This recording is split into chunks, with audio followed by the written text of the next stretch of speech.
Let's walk through some communication rules set forth by SOX, the PCOB, SEC.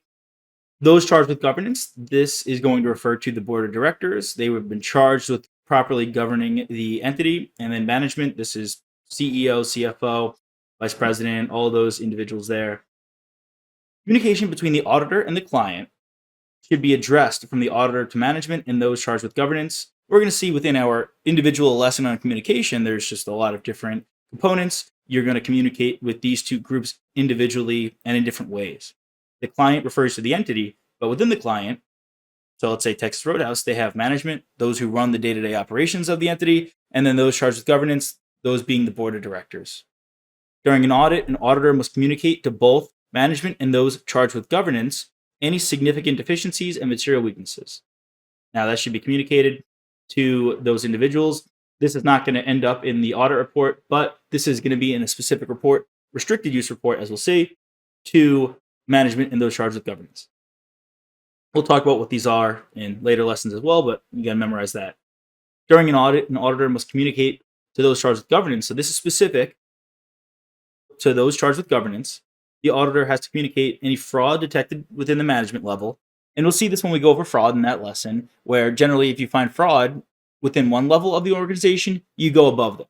So those charged with governance, the board of directors, those individuals are above management. They're one level above. So if there's fraud within the management level, you go above them to those charged with governance.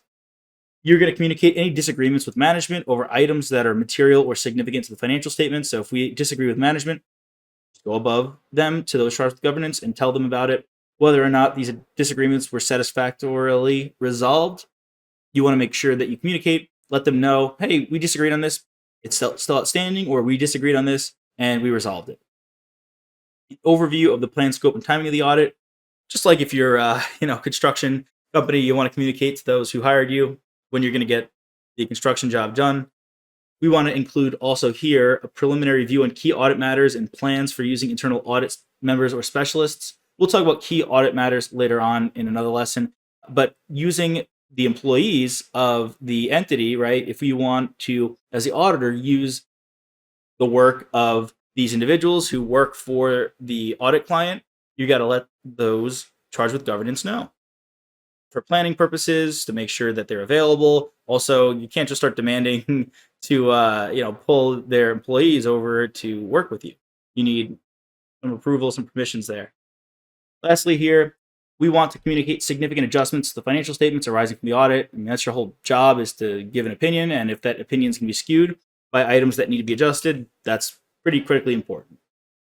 During an audit, when an auditor communicates these significant deficiencies and or material weaknesses in writing, the report should include these items. It should include the definition of these material weaknesses and significant deficiencies.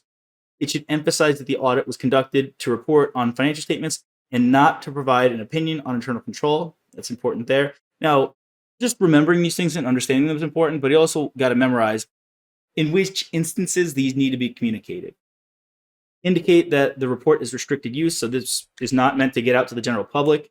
It's only for management and those charged with governance.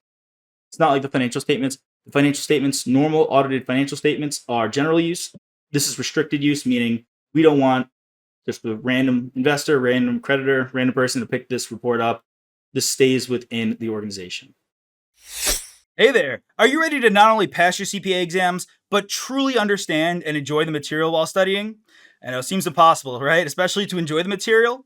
We'll do it together. Tap into the power of CPA.examprep.ai, where we've got personalized quizzes, multiple choice questions, memorization guides, flashcards, simulations, all tailored to your learning. Our adaptive study planning puts you on the fastest path to success and lifts you back up if you fall behind.